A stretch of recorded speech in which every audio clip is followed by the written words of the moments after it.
నీలి కన్నుల్లో అతని బొమ్మని చూసి నాకింక చోటెక్కడుందని నిదరే కసురుకునే రీలు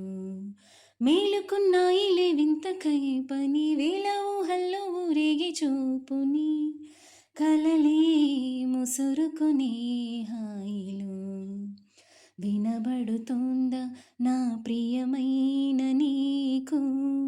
ఆశల రాగం అని అడగాలని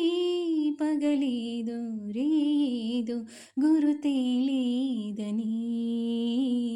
తెలపకపోతే ఎలా మనసున ఉన్నది చెప్పాలనున్నది మాటలు రావేయలా మాటున ఉన్నది ఓ మంచి సంగతి బయటి